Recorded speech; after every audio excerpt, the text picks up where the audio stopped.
The time is 6:31. Ms. Rosnaya, can you please call the roll? Mrs. Egan? Here. Mrs. Hamilton? Here. Mrs. Travis? Here. Mrs. Davis? Here. Mrs. Crawford? Here. If you're able, can you please stand for the Pledge of Allegiance? I pledge allegiance to the flag of the United States of America and to the republic for which it stands, one nation, under God, indivisible, with liberty and justice for all.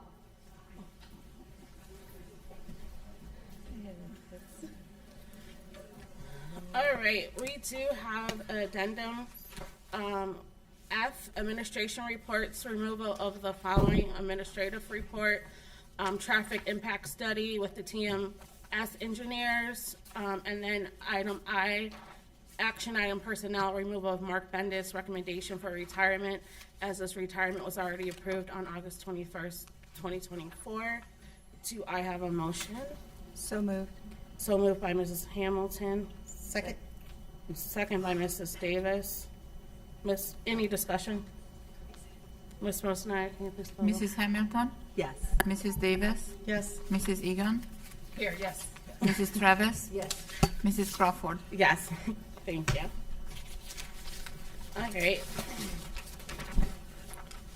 All right, so good evening to our good evening to our community, family, staff, and students. Tonight, we proudly celebrate the achievements of our Students of the Month from Wilcox Primary School, George G. Dodge Intermediate School, and Twinsburg High School. Your dedication and hard work continue to make us proud, so congratulations.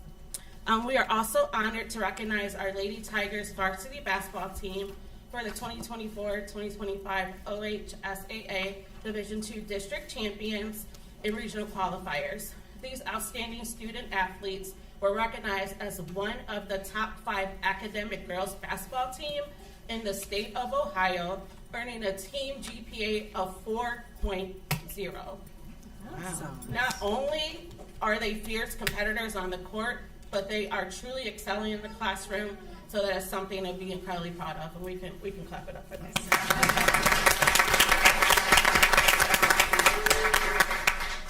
Thank you. So last night, our community made their voices heard in the May 2025 election for issue 11. Over 5,400 residents voted, representing a 14% turnout, while 1,868 residents, which is 34.5%, voted in favor, and 3,552, 65.5%, voted against. This outcome is not what we hoped for. Still, I want to express my sincere gratitude to everyone who worked so hard on this campaign, to our Superintendent Kathy Powers, Business Manager Matt Strickland, and our Treasurer Julia Rosnaya. Thank you for your tireless effort in leading presentations and community conversations. To our Blue Ribbon Committee, our many volunteers, my board members, and dedicated Twinsburg school staff, thank you. You've shown incredible resilience and commitment while juggling full-time jobs, families, activities, and other responsibilities. The time, passion, and energy you gave to this work does not go unnoticed. Whether you knocked on doors, passed out flyers, attended meetings, or simply shared information online, your efforts matter, and I see you. You represent the best of this community. We will take the time to pause, reflect, and regroup.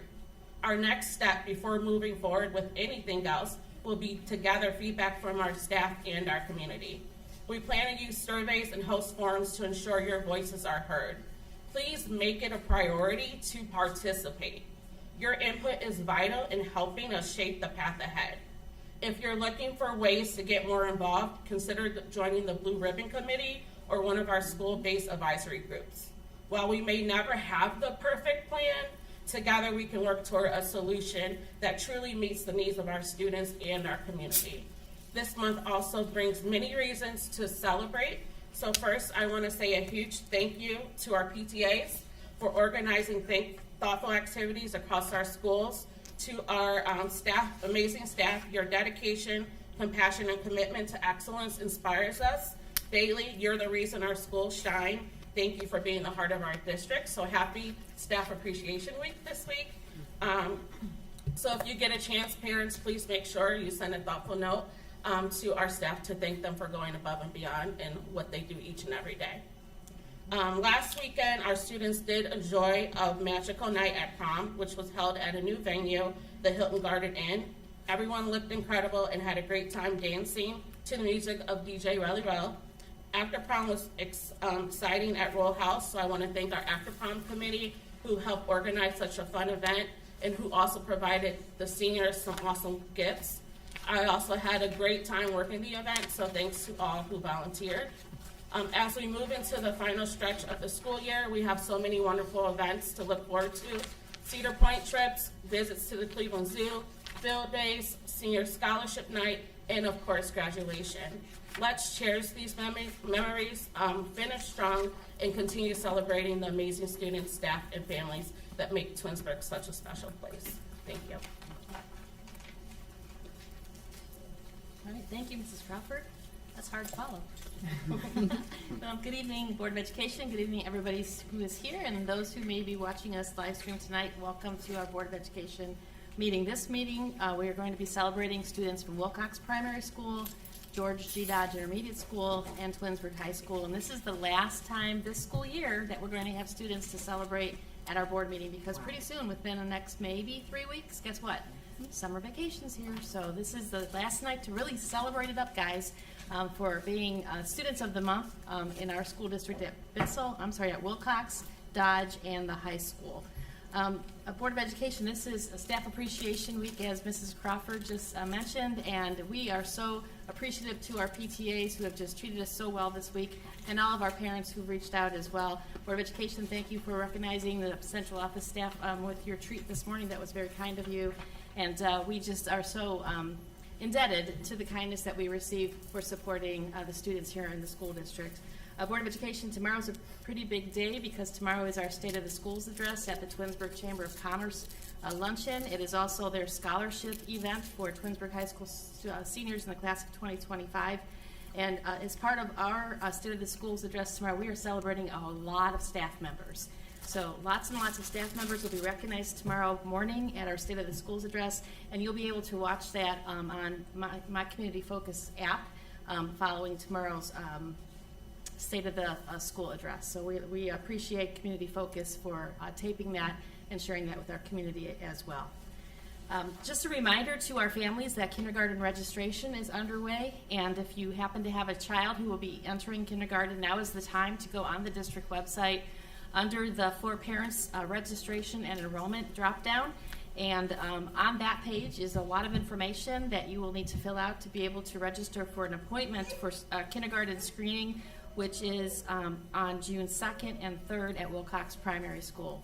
So we look forward to greeting all of our students, our incoming kindergartners, who are going to be the class of 2038, and looking forward to meeting them and their families here in the next couple of weeks over at Wilcox Primary School. Board of Education, this evening we have 2 administrative reports. The first will be our treasurer, Mrs. Rosnaya, who will present an updated 5-year forecast, and then I'll be presenting information about student fees for next school year. And of course, it is very, very busy in the district right now, so please take a look at the district calendar to stay up to date with all of the latest activities. As Mrs.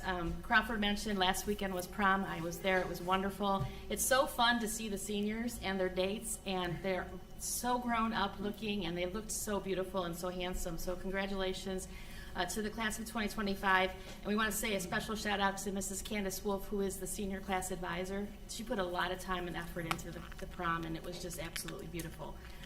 Also, senior awards, the Senior Awards program is scheduled for Thursday, May 15th, which is next Thursday. Baccalaureate and the Senior March is on Thursday, May 22nd. And Mrs.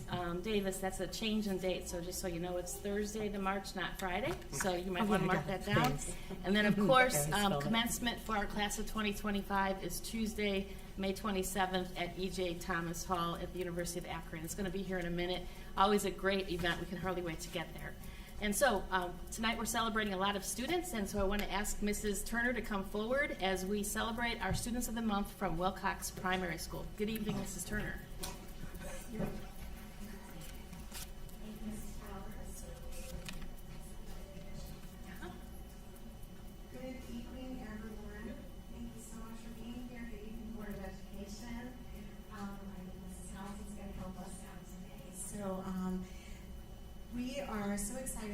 every day at Wilcox, our students start the day with our Wilcox Pledge. So they've been spending the year learning what it means to be responsible, respectful, caring, and safe throughout our school building, on our school buses, and in the community. And today I have 5 children that are here to be recognized for being awesome Wilcox Rock students. So boys and girls, when we call you up, we're going to come on up and I'll help you. If your teachers are here, which I think they all are, they'll join you up here on stage. Mrs. Powers is going to give you your certificate, and then Mrs. Hamilton has a pin for you, and we're going to line up here for some acknowledgement, clapping, and photos. Okay, sound good? We'll help you, no worries. Okay, so I would like to start. Our first student, our first Wilcox Rock student is Nicholas Treehouse, and Nicholas is in Mrs. Farello's class. So Mrs. Farello, do you want to join us? So Nico is very deserving of the Wilcox Rocks Award. Nico is always smiling and ready to learn each day. Nico is nicknamed the dad of the classroom because he's always making sure everyone and everything is taken care of. He helps organize the classroom and tidies up each day without being asked. When we go out for recess, you will find Nico checking to make sure all the preschoolers are accounted for when we line up to go in. Nico is an excellent role model, and he makes Mrs. Farello so proud of him every day. Keep being awesome. So congratulations, Nico.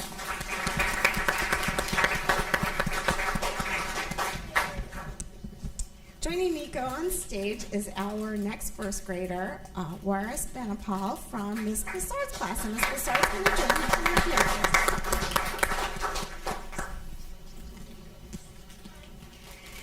So let me tell you a little bit about Waris, and for this one I need my glasses. This is smaller print.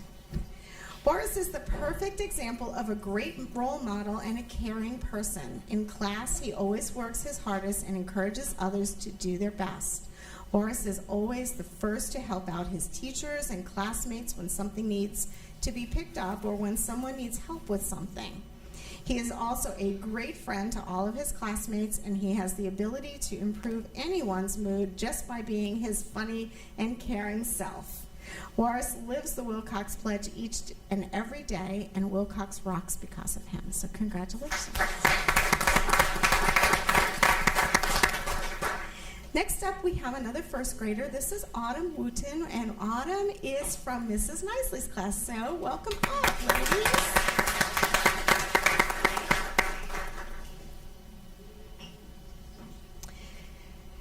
Every day in first grade, Autumn comes to school with a big smile and a kind heart. She is always ready to help her friends with encouraging words and a caring spirit. Autumn works hard in all of her classwork and never gives up, even when something is difficult. She always tries to do the right thing in and out of the classroom and helps others when they need it the most.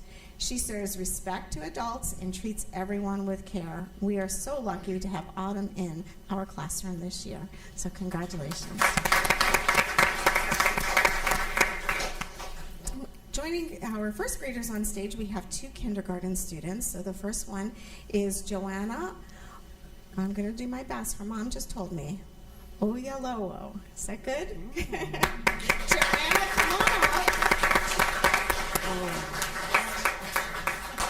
And Joanna is in Miss Sharvat's class, so Miss Sharvat's going to join her. Okay, there she is. Oh, she's adorable. This is Mrs. Hamilton. Will you shake her hand? Yeah. Yeah. Joanna is an exceptional student. Whether she's offering to help a classmate clean up, including others during group activities, or greeting peers and adults with a smile, Joanna's thoughtful actions create a welcoming and respectful classroom environment. She's a role model in our school community, showing empathy, responsibility, and respect. Joanna's quiet leadership and compassionate heart make her truly deserving of this great recognition. Wonderful job, Joanna. We're so proud of you. And our last Wilcox Rocks student is William Badgett, and William is in Miss Marchese's class. Oh, and he's over there. stage, William.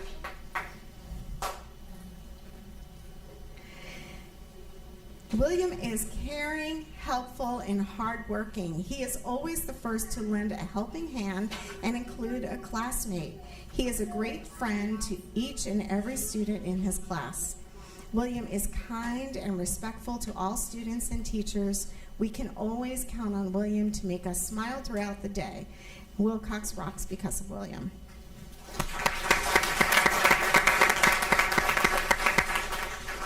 Congratulations, boys and girls. You are doing a great job holding up your certificates right in front of your tummies. We want to see your big smiles. And our grown-ups, now's your chance to take a photo.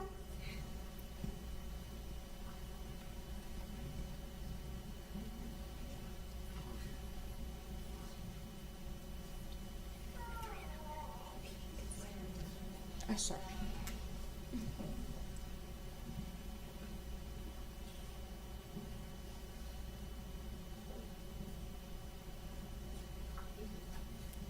Thank you so much. You can go join your grown-ups back on your seats.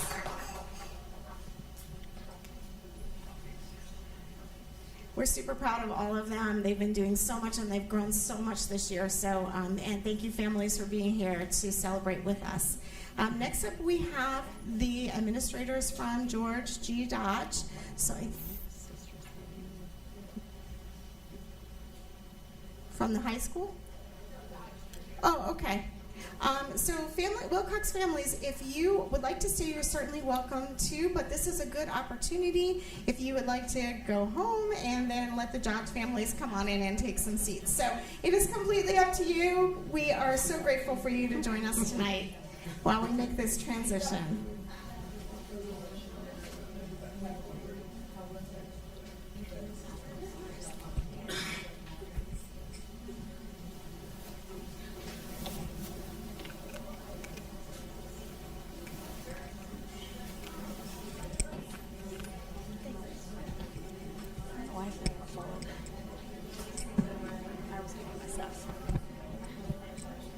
All right, guys, don't be shy. You have to come over here.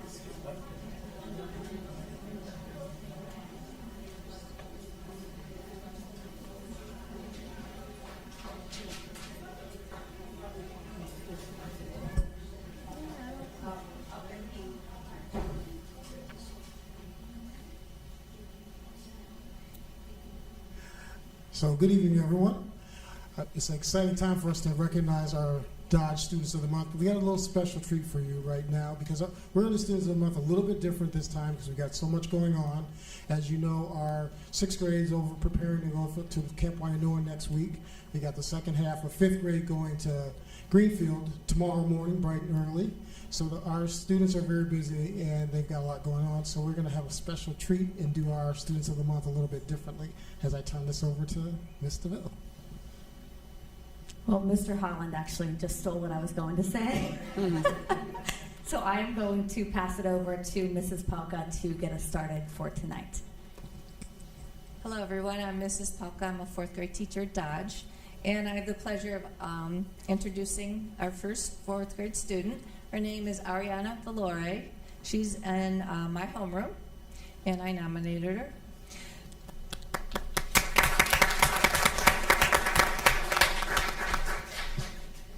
Ariana is a very bright student who always comes to school with a positive attitude.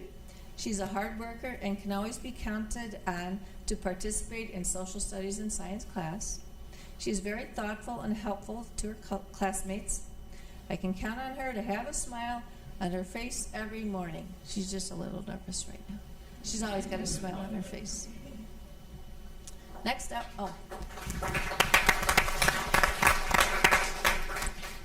next, I'll be announcing Mrs. King, another 4th grade teacher on the same team as I am, is nominating Manav Dhaliwal.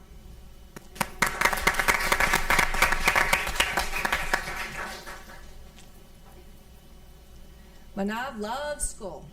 He is always happy to be at school and enjoys learning. Manav is an excellent role model in class.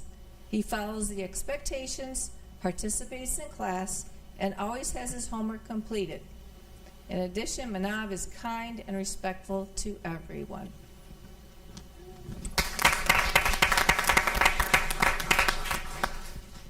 Mrs. Bush, another fourth grade teacher on the same team as I am, is nominating Ariana Nas.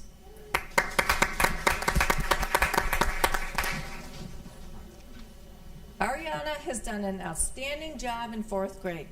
She gives 110% effort in the classroom. Ariana always has a smile on her face when she arrives to school and is excited to learn each and every day. She is an amazing role model to her peers. She is continually following all Dodge expectations, including respect, responsibility, and safety. Her fourth grade teachers are extremely proud of her accomplishments. Way to go, Ariana. Keep up the amazing work.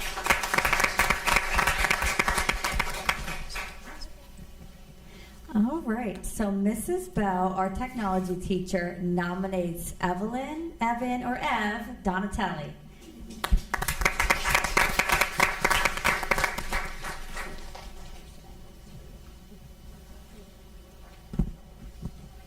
Evelyn has improved so much over the year. I am always in awe when she shows me her creativity. I know she can continue to do great things as long as she stays positive and communicates what she needs. Ev, you have so much support, and I am so proud of you. When things get tough, just breathe. You got this.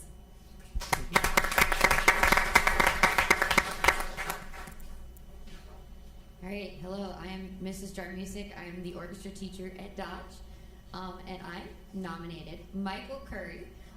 So I nominated Michael, so you can go ahead and come up here.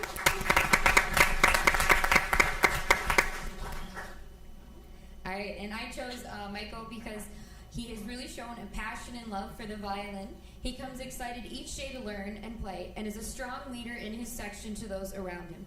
He's always prepared for class and is eager to strive for excellence. I have loved watching him grow as a musician over the last 3 years with all of his violin solos and fiddle tunes. Can't forget those.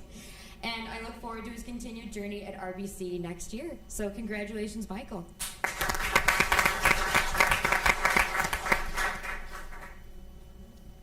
I'm Mrs. Ouellette. I'm one of the art teachers at Dodge, and I nominated Maggie Royer.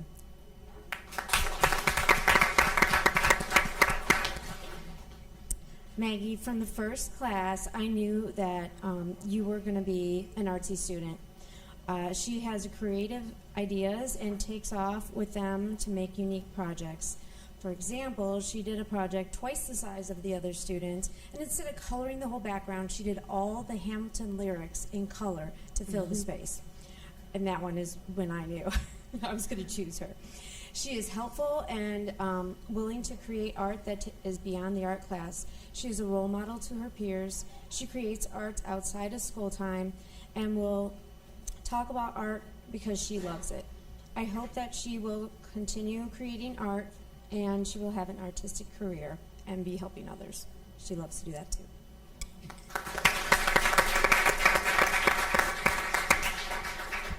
So at this time, that concludes our Student of the Month nominations, but we'll get together for a quick picture. So if you guys want to get into it.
Well, thank you, Dodge Intermediate School.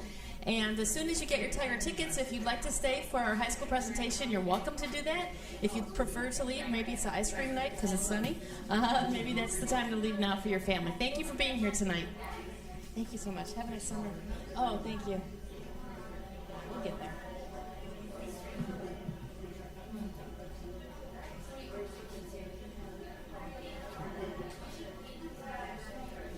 Thank you.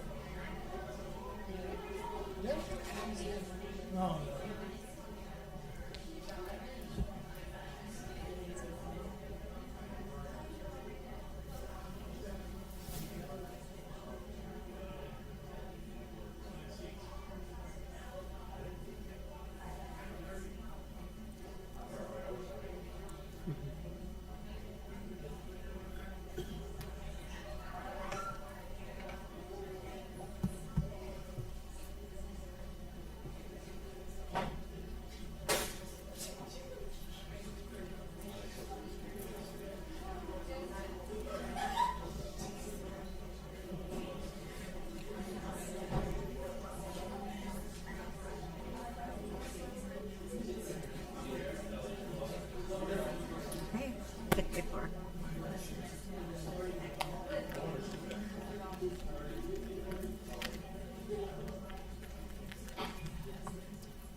Good evening. I am Mike Silverthorne from the high school, and tonight we'd like to honor 4 very special individuals for our high school students of the month this month. We do have a couple staff members that also nominated these students, so I'll call them up when their student is ready to go. So Mrs. DiMatteo, come on up. Mrs. DiMatteo nominated Addison Shula. Addison, come on up. Mrs. DiMatteo says Addison, as a media center student assistant, fulfills a versatile role, supporting tasks such as book and Chromebook circulation, shelving, engaging in various makerspace activities, including sewing, vinyl cutting, heat pressing. She always comes with a sunny disposition and is willing to learn new tasks and make the media center and makerspace run smoothly. She'll be taking over the role of Makerspace Club Vice President next school year, and Mrs. DiMatteo is very thankful for all she does. So congratulations, Addison.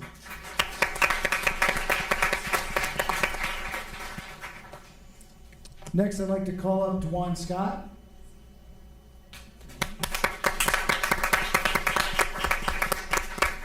Dwan was nominated by Mrs. Fritzen. Mrs. Fritzen says Dwan is an exemplary student in her class. He is very bright, not only completes his work, also helps other students in his blocks to work through problems they are struggling with. He is a great leader and also a great student. Congratulations, Dwan.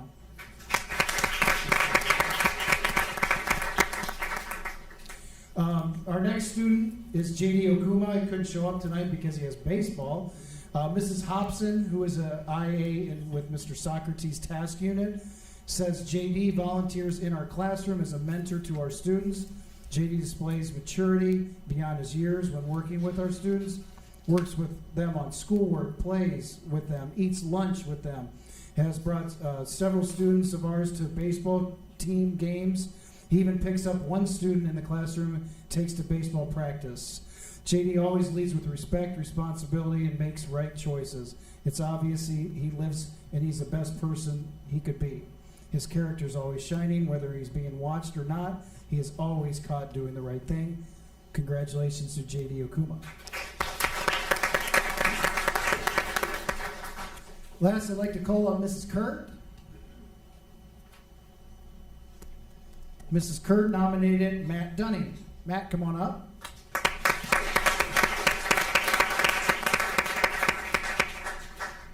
Mrs. Kurt says Matt has gone above and beyond in helping out and volunteering at events outside of school.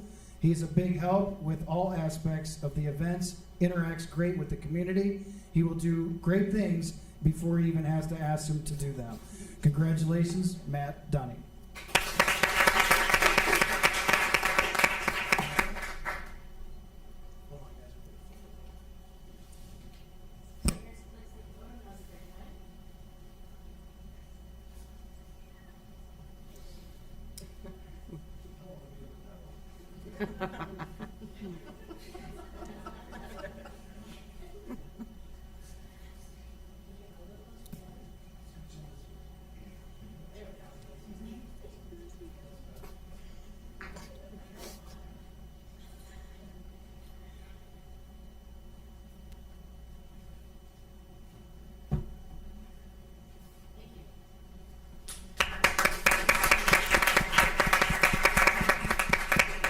At this time, I'd like to continue with the high school awards or recognitions. Call up Mr. Brian Fantone, our athletic director. Thank you, Mr. Silverthorne. As you can see, I've been doing athletic director with muddy shoes all afternoon, rushing over here at baseball and stuff. So really honored tonight to be here, to be able to recognize this fantastic, talented group of young ladies, our girls varsity basketball team from Twinsburg High School. This year, our varsity girls basketball team had an absolutely incredible season. They were Co-Suburban League National Division champions. They were OHSAA Division II district champions, defeating Warren Harding in an extremely exciting game at Medina High School. And we were one of the final 16 teams in the entire state of Ohio as regional qualifiers in the Sweet 16 for the entire state. So congratulations to our Lady Tiger basketball team on a truly historic season at Twinsburg High School. And at this time, I'd like to call each of them up individually. Jana Anderson.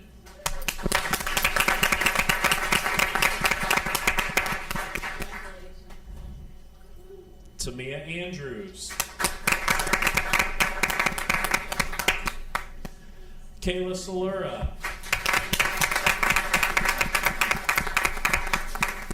Taylor Dye.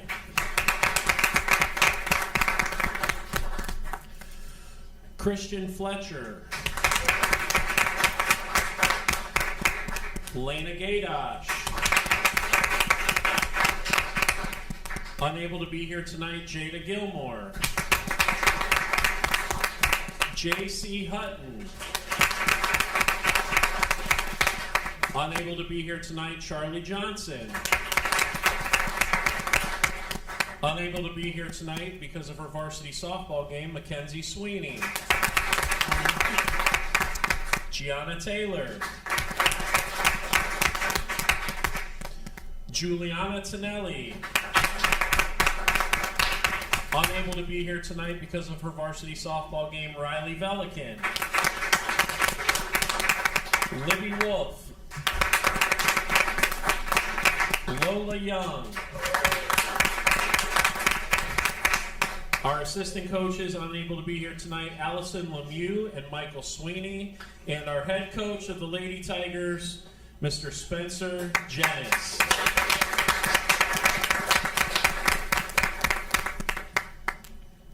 Again, I just want to say it was truly a joy and a pleasure for me to have a front row seat all season to what these girls did.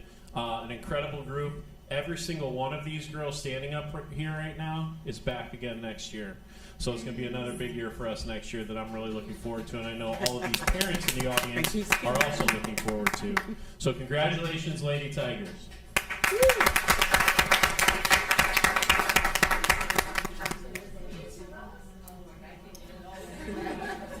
Some tall young ladies.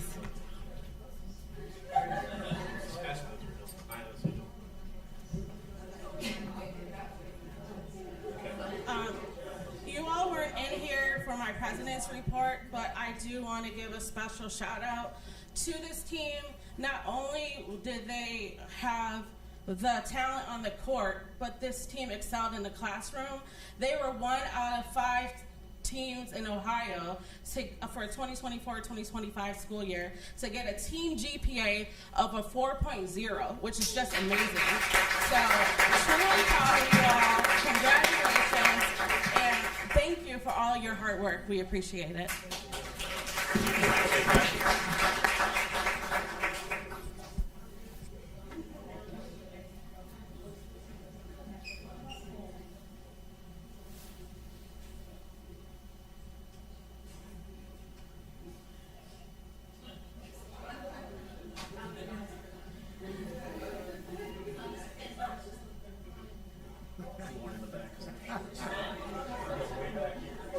You don't want me in the front.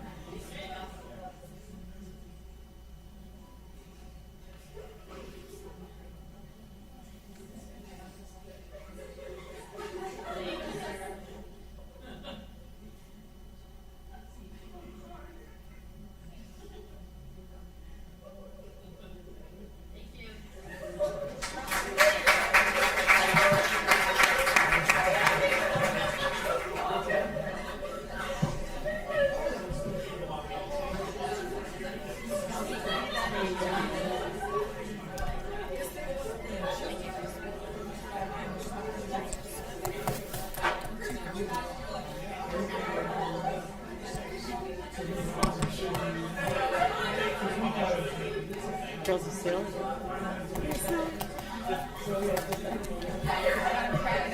Thanks, Mike. You too. That's nice. Thank you. It's a lot of energy.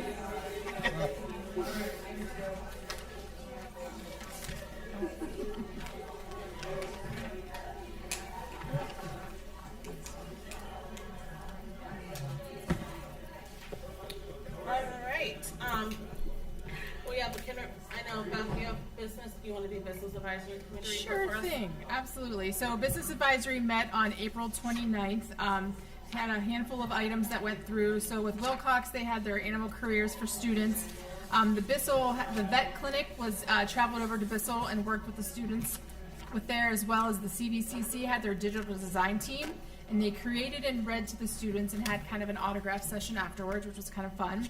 They also got to do the Explore of Work, the World of Work program for their so they were able to walk through that particular item, which was fun. And then their career day is on May 22nd.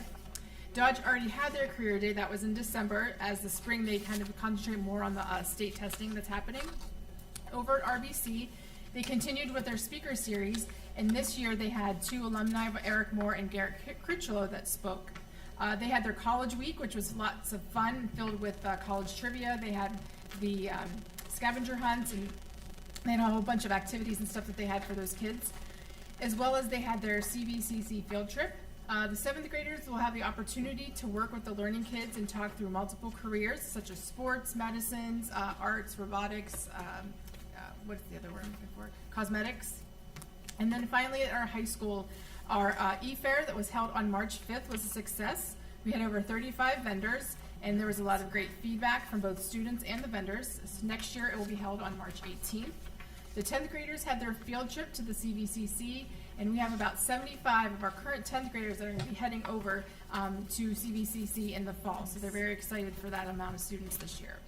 As far as our seniors, their resumes have been uploaded into Aviance, and then the seniors will receive them when they get their packages on May 21st as they're heading out of the high school. May 6th, which was yesterday, they had their exploration fair over at Liberty Natural Park. They looked like they had a good time with that. And also, we had a group of students that have been working with senior citizens on their life books. So on May 16th, they'll be able to present those to them. So they've had a good time working with the senior citizens on that. Finally, our Connections program, it's having its highest enrollment. So next year, they're looking to have over 80 students plus that are interested in for our Connections program. So the team there is very excited for that program to continue to grow. We had a really great year with our business advisory, and we are looking forward to next year and the programs that we have set up. So thank you. And thanks to that committee who helped with the e-fair. We thank you to the vendors and everyone who was involved on that team. Any other committee reports? Just that we met, the policy committee meeting met, let me look at my old-fashioned paper calendar. We met on the 28th, it was just about a week ago. There were a few revised bylaws, 3 new policies, and then mostly revised policies that were polished up. I don't have my notes with me, but this is just a first reading, so I can get into more details at another time, and they will be posted. Any others? I would move it over to Mrs. Howard. Thank you, Mrs. Crawford. This evening, we have 2 administrative reports, and the first is our May 5-year forecast update by our treasurer, CFO, Mrs. Julia Rosnaya. Good evening, Mrs. Rosnaya. Board of Education and Community. It is my pleasure to go over the PowerPoint presentation that I have prepared and shared with you, and also provided a copy of the forecast numbers with all the details to the assumptions that went into the numbers. The information will be shared tomorrow on the school district website, both the PowerPoint presentation and the forecast, as well as submitted to Ohio Department of Education as required by the law. twice a year, as we all know by now. Each May and November, by the end of the month, each public school district in Ohio is required to submit a forecast. What goes into the forecast is just certain specific funds, which I have listed on my presentation, and it's basically those that are related to the district's operations. The purpose of the forecast is to engage the planning for the Board of Education, administration, and the community for financial discussions, for any issues that the districts might be facing, and to serve as a basis for the district leadership to sign the 412 certificate for contracts the district enters in agreements for, and to provide a method for Department of Education and Workforce and the Auditor of State to identify schools with potential financial hardships coming up. Before we get to the numbers, as I just shared, a forecast is a visual representation of the future, grounded in the realities of today. So we only know what we know at this point in time, and that's the information that goes into the forecast. Basically, that's why we are required by law to update it at least twice a year, because things are changing ongoing. The 5-year forecast in particular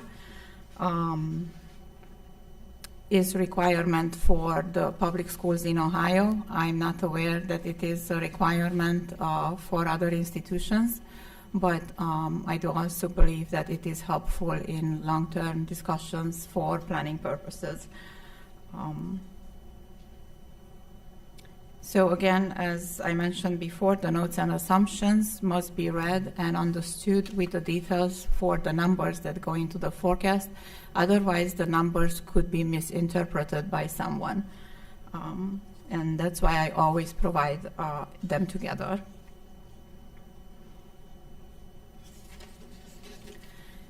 The forecast has two major categories, revenues and expenditures. The district resources for revenues is made up of mainly local funding, as we all know by now, and some state funding, and I will talk more about that. And the expenditures cost mostly salary, benefits, purchase services, supplies, and materials. There has been a lot of communication and back and forth with Department of Education, with different meetings regarding the legislation that is being discussed this spring by basically the House and the Senate. The governor's budget this spring called for $103 million less for public school districts and $448 million more for vouchers for private schools. I will just share a few highlights from all the information that's coming my and Superintendent Powers' way. We are keeping up to date with it. However, everything at this point in time is still, and I do have a timeline here in upcoming slide as well, is up for debate and nothing is finalized, but just as a heads up, there is a lot that's being talked about regarding public school funding. There are 14 proposed laws, 9 in the House and 5 at the Senate level, to impact local property taxes and valuations that could reduce local funding to all public schools in Ohio. So this is completely new. In the past, we always talk about the state foundation that's being changed ongoing. This is first time that to this detail there is a lot of discussion going in regarding local revenues for the school district. House Bill 96 is amongst the most egregious and most serious concerns to all public schools. It would eliminate the Fair School Funding Plan, calling it temporary foundation funding, suspending 5th and 6th year phase-in.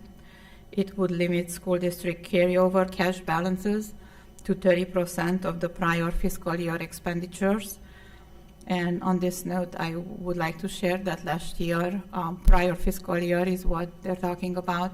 Our district closed at 30.9 cash reserves to this comparable 30% that they're looking at, basically. So we'll see where it goes. At this point in time, my last update was that House Bill 96 was returned to the House for further review by the Senate.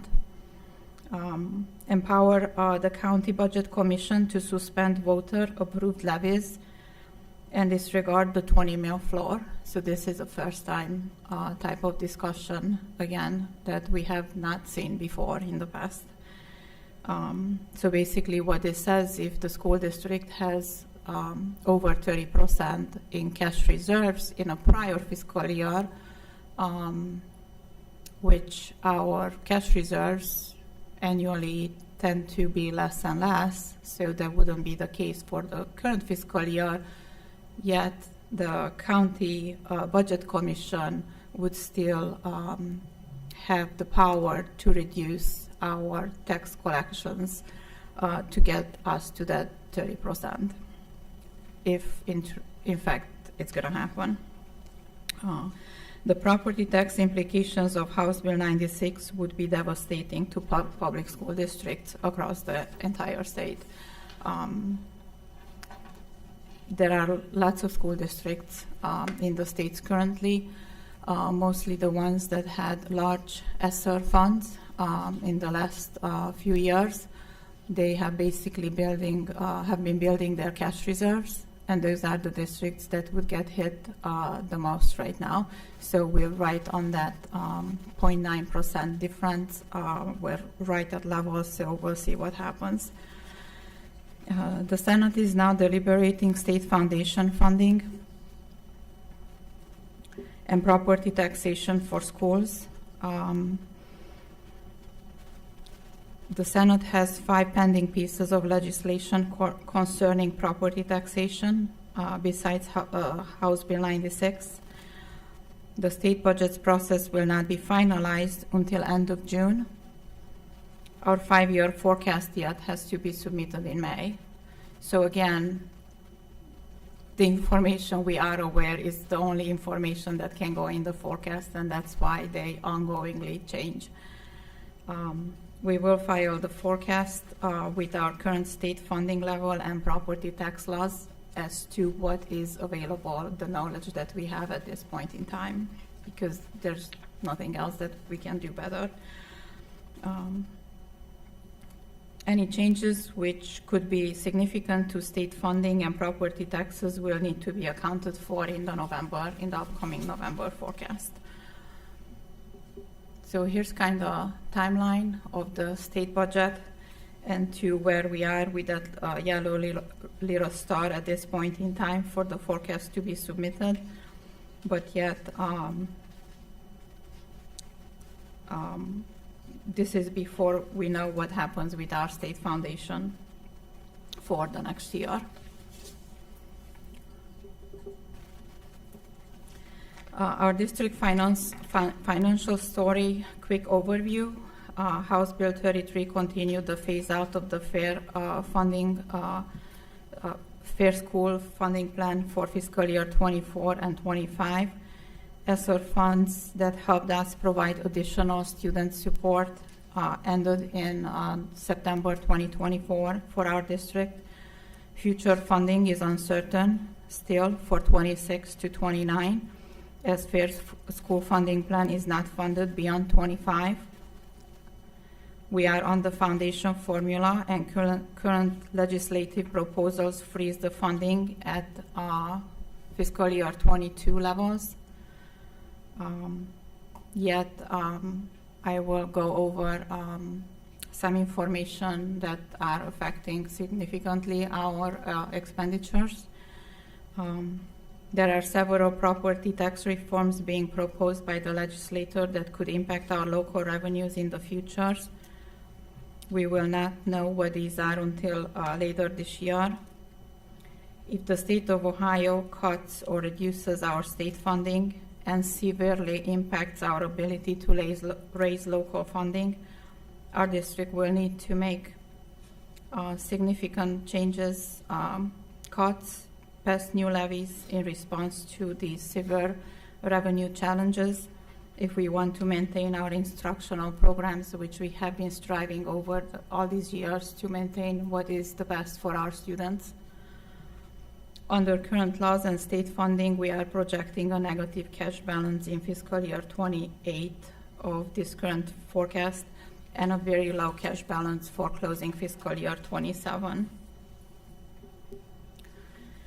Here I have a graph of those revenues and expenditures and the ending cash balances.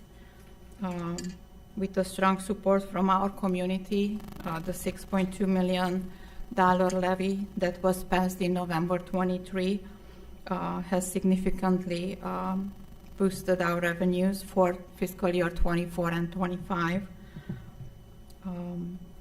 For State Foundation, the March 2nd payment formula is included, and I'm saying that because it's changing. So the State Foundation, if you look it up, the last July, comparing it to December to this March, some numbers in there and overall numbers might be significantly changed.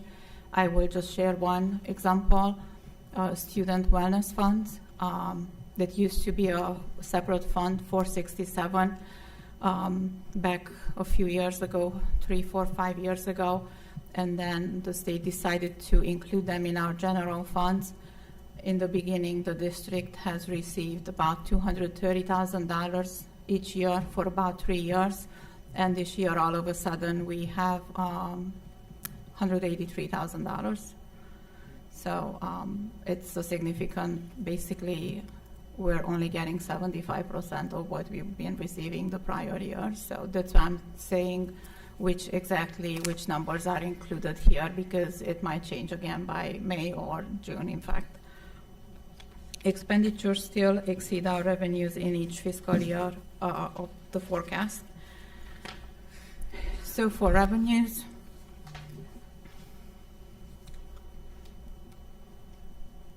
even in my 3 years with the district, I remember at first presenting that we were receiving very little help from the state. It was at 21% about, and as we can see year over year, it just keeps on decreasing. So right now we are at 17.58%, and all of the rest is local support.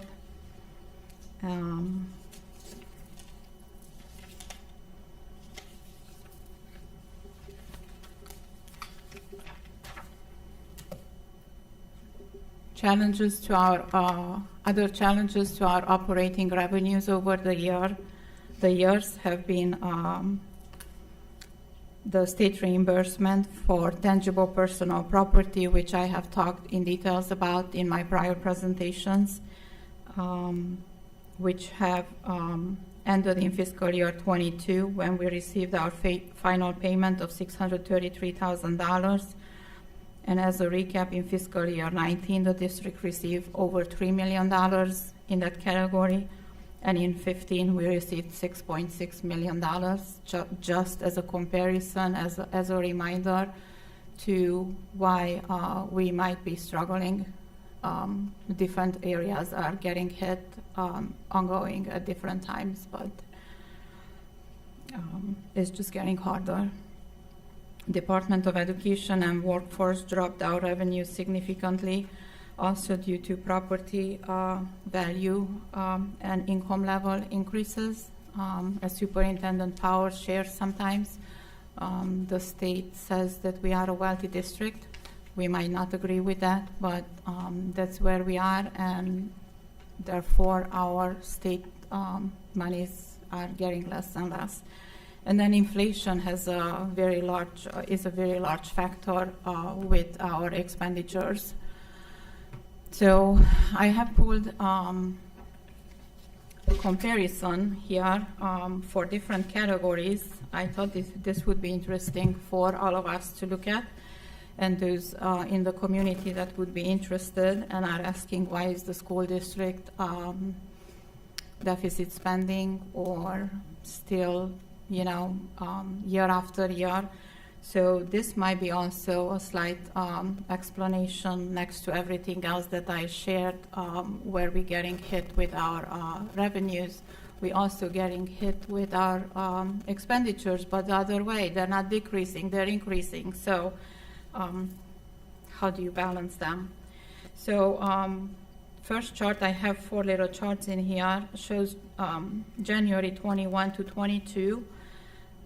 Inflation rates throughout the Midwest, which our state falls into that Midwest category for different categories of items and services.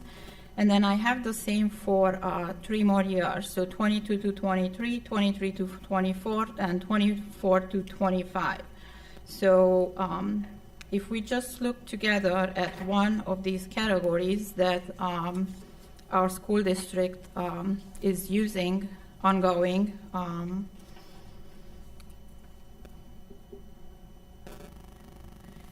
would be the fuel and utilities. We do have some large buildings. We do have a lot of square footage to host all of our students and staff every day throughout the Ohio weather. And so if we look in the first year, 21 to 22, the fuel and utilities in the Midwest reflect an 11.2% increase inflation rate. Then the next year, they have a 10% increase. Then they had a negative 1.7, and then a 3.5. So just as an idea, that totals to a 23% increase inflation rate over 40 years. And the feds have an ideal inflation rate set at 2% annually. So I just wanted to show and share and underline to why are our costs increasing, why our purchase services, our supplies, the different things are increasing. And also, I would like to mention that when you have a large amount of money, when you have a large budget, for example, let's take a $10 million expense and factor the 23% increase over 4 years in, you get to $12.3 million. So the increase is very significant. It's not like when you're looking at small numbers, then that percentage is not as large, but we have a very large $60 million budget. So every percentage of increase is going to be larger. So I wanted to share that information. This chart here, it's also the same inflation across the different categories, but I did it this way, so I added them up over the 40 years so we can see how high they're getting and how they're increasing. And now if we want to imagine between that 0% and 5% at the bottom, a 2% right in between that 0 and 5, and we can see where everything else is beyond that 2%. I think it just shows a visual to where the inflation is with the last 4 years in our region. And that again includes our school district too, because it affects everything that we're getting for our students. Yet our funding is decreasing. Correct. Yes. Okay, so I will move on to our estimated general fund expenditures for the fiscal year. Will be about $62,550,000. And I'm saying that we're estimating because the fiscal year is not closed yet. So we do see what we have from last July to this end of April. at this point in time. However, we still have May and June. So we estimate what our payroll costs, what our benefits are going to be in the month of May. We have 2 pays each month, so that's 2 pays in May, 2 pays in June. We have to estimate them. We have a large supplemental payout in June. I have to look at last year and basically add up all the contracts and compare and come up with that estimate. Also, we have a large amount of encumbrances on purchase orders for the district and items that have been ordered, services, third parties that are not yet paid. So that's why I'm saying it's an estimate at this point still, because we won't know the exact number until everything is paid out, or if some services are not completed by the time we have to cut off the issuing the last check in mid-June, then it's going to have to be paid next year. That's not ideal. We usually have around $1 million in encumbrances on July 1 when we close the fiscal year, but we have to do a district-wide effort in order to get to around that $1 million and nothing to be open going into the new fiscal year unless it really needs to be open. So that's where we estimate to be with our expenditures. Wages and benefits, we managed to come down to 81%. To what I remember last time, we were at about 85% total. So it was a common effort. However, the purchase services and the supplies have increased in the meantime.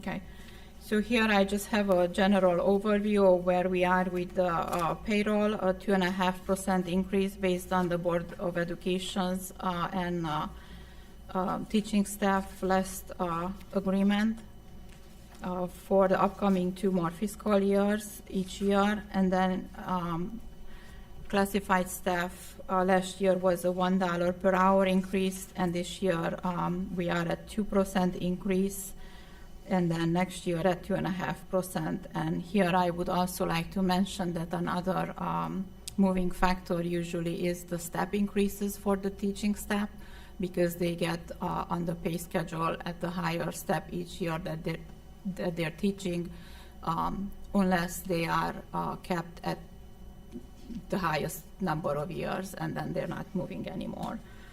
Our fringe benefits came in from our consortium for health insurance, and it's 4.97%. So I have a review on the next slide of where this falls over the last 20 years.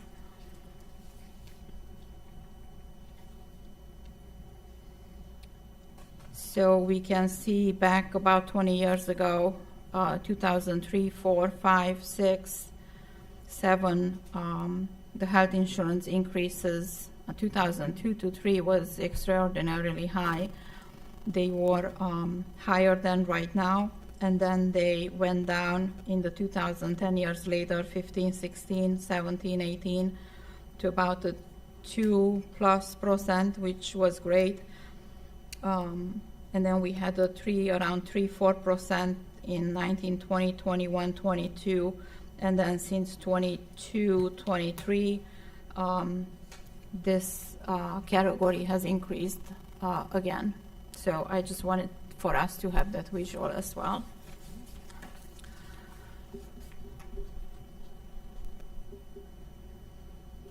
Maybe I want to mention here with that increase, though, that I have experience and I work in different school districts, and I am happy to see us with the insurance consortium. It is the best deal that the district can get, so there's nothing for us to consider to separate from such, or other districts would be happy to be able to be accepted in such consortium for agreements as such, because the larger the group is, our Stark County has numerous large school districts, and that's why they're able to get better rates for us. When you're a small entity on your own, the rates are significantly higher. So while they are increasing every year, yet I do have to say that I think Superintendent Powers will agree with me that really there's not much in this area that we could change to lower that cost. So our ending cash balances, 30 to 60-day cash balance is a responsible and recommended target for ending each fiscal year. Last year, we again were at slightly over 60-day cash balance. This year, we're probably going to end up about 26% of that cash balance, which is good. So even if that House Bill 96 passes, we will be safe if it passes at 30%, because the first discussion was 25%, so that's not certain yet either. But we're right there in a good position for this fiscal year. However, in the upcoming 2 or 3 years, 27 with a very low cash balances and 28 going negative is a concern. I will also mention here that during all these calls and conferences that I have attended, and some of them are Superintendent Powers and the administrative team we have attended all together, there also a discussion about school districts not having to submit a 5-year forecast, only do a 3-year forecast, because it's up for debate that year 4 and 5, it's so far out that we have so many variables and we don't know what's going to happen. However, there was another thought also that most of the public schools in the state in 28 and 29 are going negative. So the 3-year suggestion might have been just basically to not have that out there, to not have that in the foreseeable future available. So,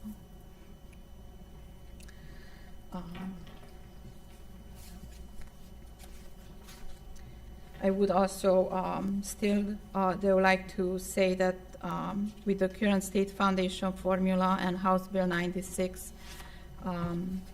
not having any effect on the numbers as they are right now, the negative cash balance for 28 is projected to happen regardless of any other changes that we might be seeing coming through. So our expenses in the next 5 years are expected to grow at a 2.5%. At this point in time, our revenues will be slightly decreasing, almost 1% every year. So our expenses will still continue to exceed our revenues. And as a summary, the district continues to face rising operational costs. The Board of Education Finance Committee, the district leadership will remain focused on identifying strategies to curb the renewed upward trend in deficit spending, which, if unaddressed, will deplete our cash reserves by fiscal year 28. So thank you for listening. Thank you. Again, I'll be posting all the information out there, and I'm available anytime for anybody having any questions. Thank you. Very much appreciated.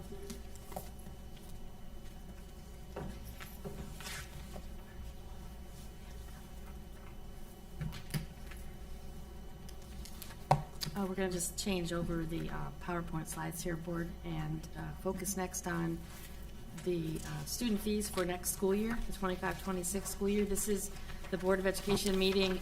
Actually, last year it was 2 weeks later, but we'd like to get these proposed fees in front of you so that we can post for supplemental contracts sooner than later. So thank you for allowing us to present this evening for your consideration. This evening, we're going to be talking about the proposed academic fees and pay-to-participate fees, as well as breakfast and lunch prices for the 25-26 school year, which is just around the corner. And we're going to begin tonight by talking about preschool tuition. Board, as you know, we have an amazing preschool program over at Wilcox. It continues to grow. We have two separate kind of programs, our integrated preparatory program, our integrated preschool program, which is known as IPP, and our kindergarten preparatory program, which is our KPP program. And for next school year, we are recommending a $350 increase in tuition for both of the preschool programs. The difference between the IPP and the KPP program is that KPP is 5 days a week and IPP is only 4 days a week. IPP was established many years ago to support students with disabilities and peer models rather. And our KPP program has only really been here, I want to say 8 to 10 years, if that time. And it supports kiddos who are not quite ready to start kindergarten, still in preschool. And our staff over at Wilcox continues to do an amazing job. Again, we are a gold-rated preschool program, which means they're doing all the right things to support our youngest learners. And we thank Mrs. Turner for her leadership in the preschool program. The other thing that is a change for your consideration this evening is the payment of preschool tuition. We are going to ask that preschool tuition be paid in full by Monday, August 4th. And that if parents do that, if they pay their preschool tuition by Monday, August 4th, they will receive a $100 discount off of their tuition costs. It's really important for us to know which children are going to be with us in our preschool programs. A lot of what happens in preschool for the rating is based on ratios. And so when you're talking about programs that have students with disabilities and peer models, you want to make sure that those kiddos are going to be with you for the duration of the school year. And so we're asking parents for this slight adjustment in the fact that preschool tuition will be due on Monday, August 4th. And if anybody has concern with respect to payment, to give my office a call or that of Ms. Turner, and we can have a conversation. But I think the $100 discount is a pretty nice incentive, and I thank the Finance Committee for considering and allowing that to be the case for next year. The next fee slide here talks about all of the academic fees, and board, just for your information, this is the same cost as associated with the current school year. These do not increase. Same cost across the board from preschool through grade 12. And the preschool fee that you see here is not the tuition fee. It is for their academics. It is for their snacks. It's for things that we purchase to support our preschool children through the year. So we are not recommending an increase in academic fees for next year. It stays the same as for the current school year. Just a word here that students who are eligible to participate in our federal meal program and who would be authorized to receive free and or reduced price lunches will have their academic fees, including their course fees, waived. That's a recommendation for your consideration this evening. We've done this for several years now. Additionally, just a reminder to our parents that if you do fall in the category of a child who is eligible for the federal meal program, you must submit a waiver it actually goes through Final Forms now through the online portal, but doing that allows us to share that information with people inside the organization who need to know. Folks who are working through the fee structure, Mr. Fantone in athletics, and our building principal. So just a reminder that we're asking you to sign off on your fee waiver in Final Forms if this is something that's important to you for consideration. The next slide, board, you asked us to do this last year, and thank you, Mr. Strickland, Mr. Fantone, and Mr. Desmond, who pulled the numbers together here. Just letting you know the collection, what the board has generated in revenue because of these fees. This year, the fee percentage was 30% of the total cost of whatever program we're talking about. Athletics raised $207,000. Twinsburg High School clubs and activities, about $25,000. RBC clubs and activities, almost $8,000. And Dodge and Bissell clubs and activities, just a little bit more than $8,000. For a total revenue generation of $248,000. And as Mrs. Rosnaya indicated earlier, we're paying attention to the bottom line, and these fees help to balance some of the expenditures out. So this is fees charged at 30% of a program, But when you're talking about this kind of revenue stream generated, it goes a long way in supporting what we are supporting students in doing here in the school district. Also this year, Board of Education, we're recommending the family cap that you started a few years ago. The family cap for the current year is supporting 57 families, and the family cap for the current year was $500. And that family cap saved those families almost $13,000 in fees.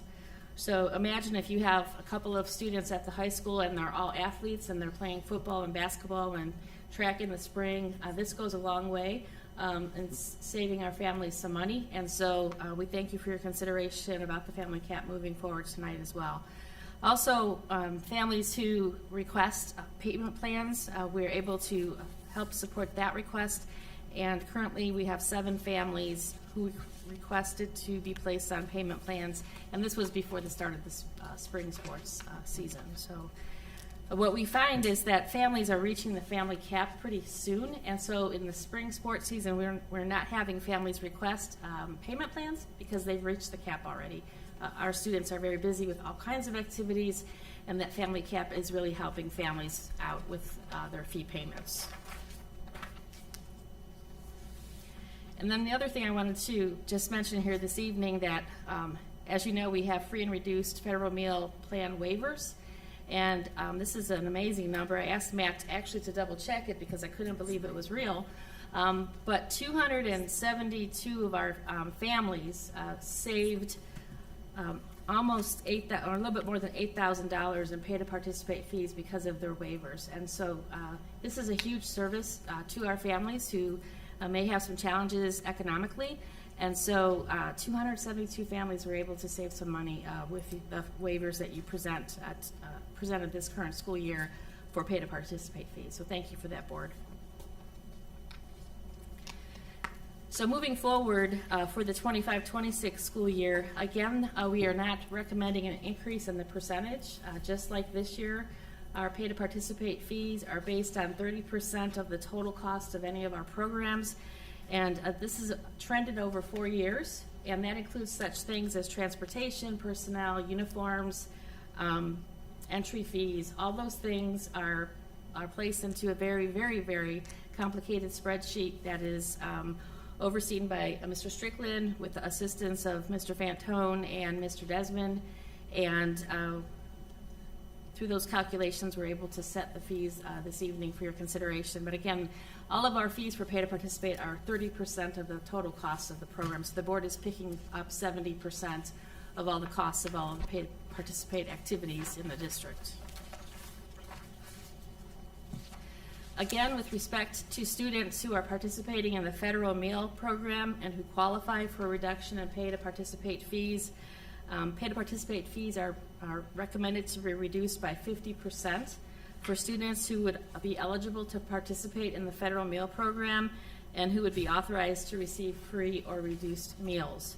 And again, a parent would have to submit their online application in order to be able to be qualifying for this reduction in their pay to participate fees. So a couple of examples here. The fee recommendation for this evening for swimming is $155. If I'm a parent whose child is eligible for the reduction because of the federal meal program, I'm only paying $77.50 instead of the $155 for my child to participate in swimming at Twinsburg High School. And then the second recommendation, or the second sample, I should say, on the next slide, it's $35 to participate in a middle school student council. If the child is participating in the federal meal program and qualifies, the cost to the family is $17.50. So a good savings for families who are financially strapped, and we appreciate your consideration to do the same for the coming school year. So Board of Education, on this agenda this evening, one of the resolutions is once again to request that you allow for the cap for families in their pay to participate fees at $500 for the 25-26 school year. And then just a reminder for parents, if your child is participating in fall sports or activities in the coming year, We would look back to the current school year, the 24-25 year, with respect to participation in the federal meal program. Again, you have to sign off on a waiver if your parent would like us to consider that federal meal program application. Without the signed waiver, Mr. Bindus is not able to share that information with anybody. And then advancing the slides to Mrs. Farthing, for winter sports and spring sports for next year, we would be then, of course, looking for the 25-26 federal meal program. A reminder to parents, we no longer have paper applications. Everything runs through our My School apps. And so parents would be going to My School apps to fill out their federal meal program application.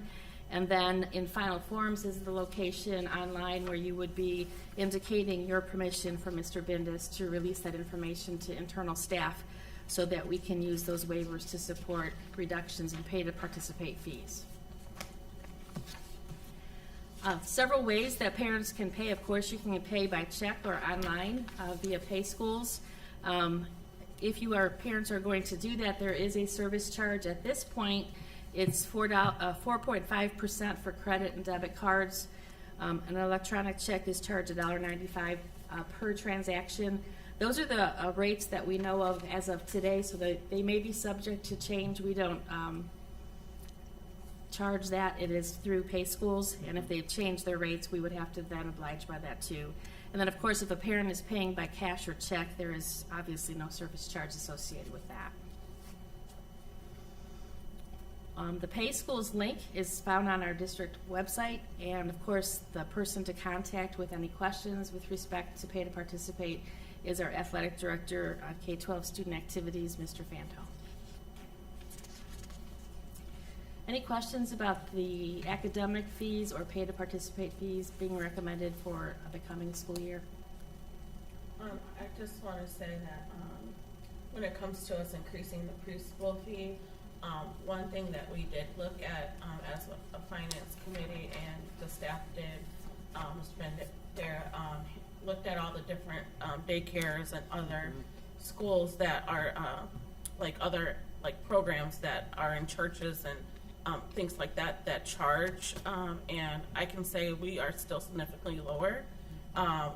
With us increasing that fee, we're still lower than what you would pay, and so we felt like it would still be affordable for our families compared to others. And then we know we wanted to get this out so that we could give families time to pay and still get that discount if they wanted to. You and I agree with that because when my kids were going to preschool, I think when they were going their first year, they went 3 days a week. It was 2 days, then 3 days. And with 3 days a week, it was still a lot more expensive than our 4 days a week here. So it's just, I mean, it is significantly lower than any of the schools around here, any of the preschools. The other thing to mention too is that we provide transportation to preschool, Yeah. and a lot of places don't do that. So that's an added service for our families too. Yeah, exactly. Yeah. Thank you. Okay, thank you. Moving on to breakfast and lunch. We're pleased to inform the board tonight that the prices for breakfast and lunch will remain the same as the current year. Mr. Bindus has done an amazing job with balancing the books and always looking for ways to make reductions where he can. So those costs for breakfast and lunch will remain the same as noted on the screen. The one thing I do want to mention, the milk prices are rising, as you know, if you go to the grocery store yourself. And so, unfortunately, a carton of milk is going to increase next year from 50 cents to 75 cents. So that is the only increase with respect to our food services program that we have for you this evening. But the meal programs, meal prices rather, will stay the same in the coming school year.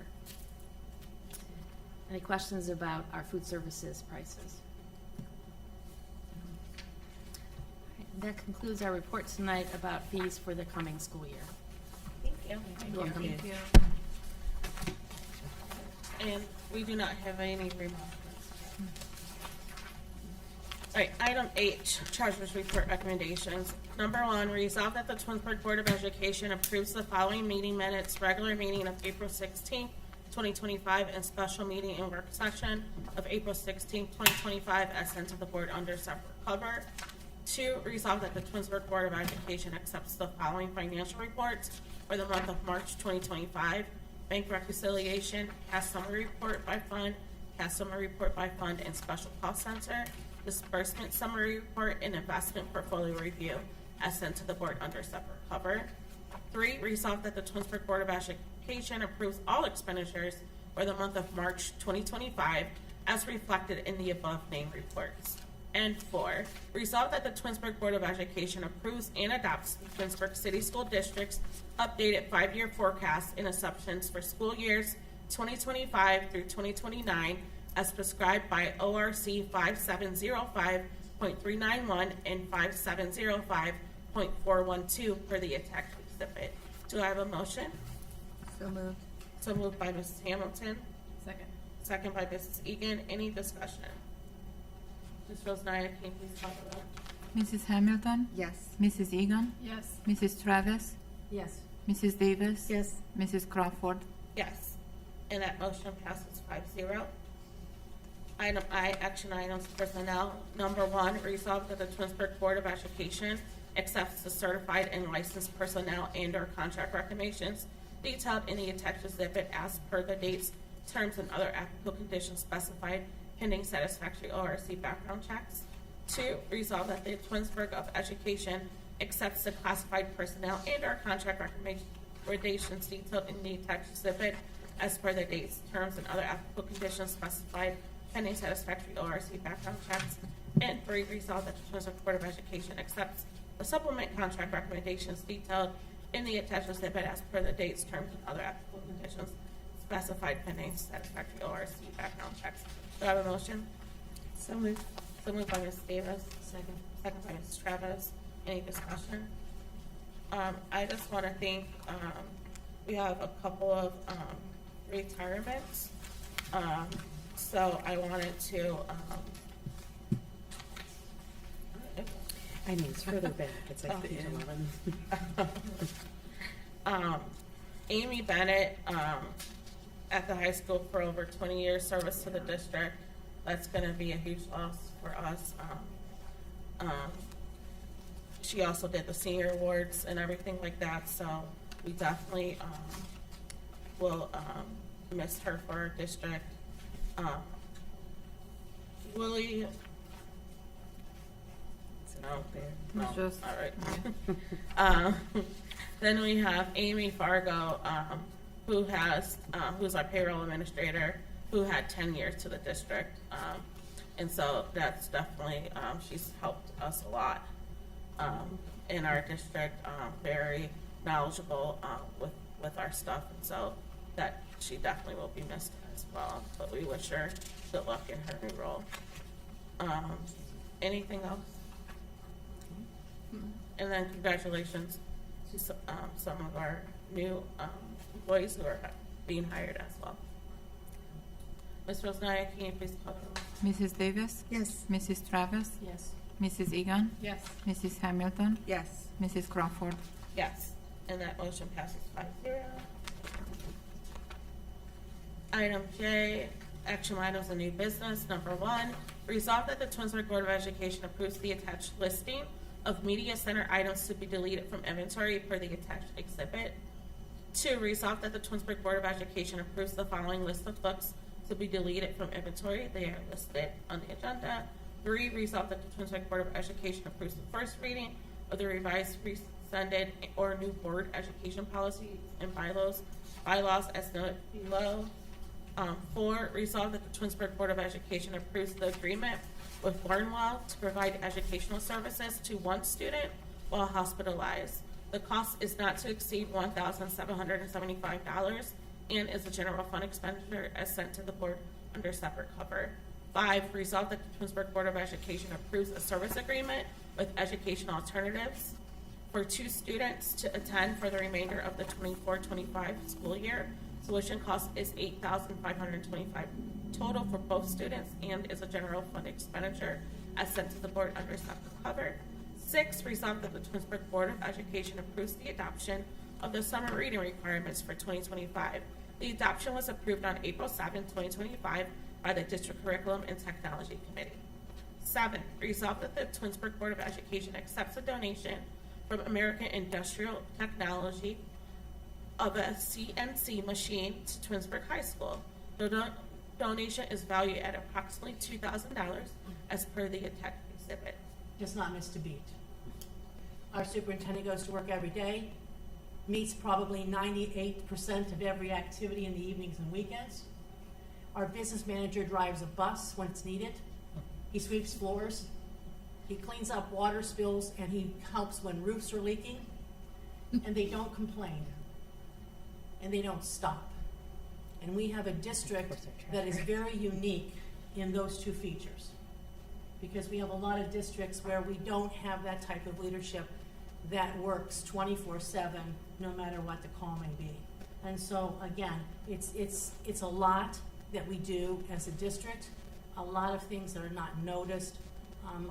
I agree, we thank the people who came out both in November and now again in May to support, to listen.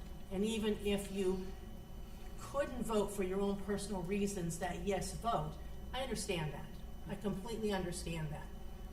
The negativity on social media is very sad, but that's the way things are going right now with the world.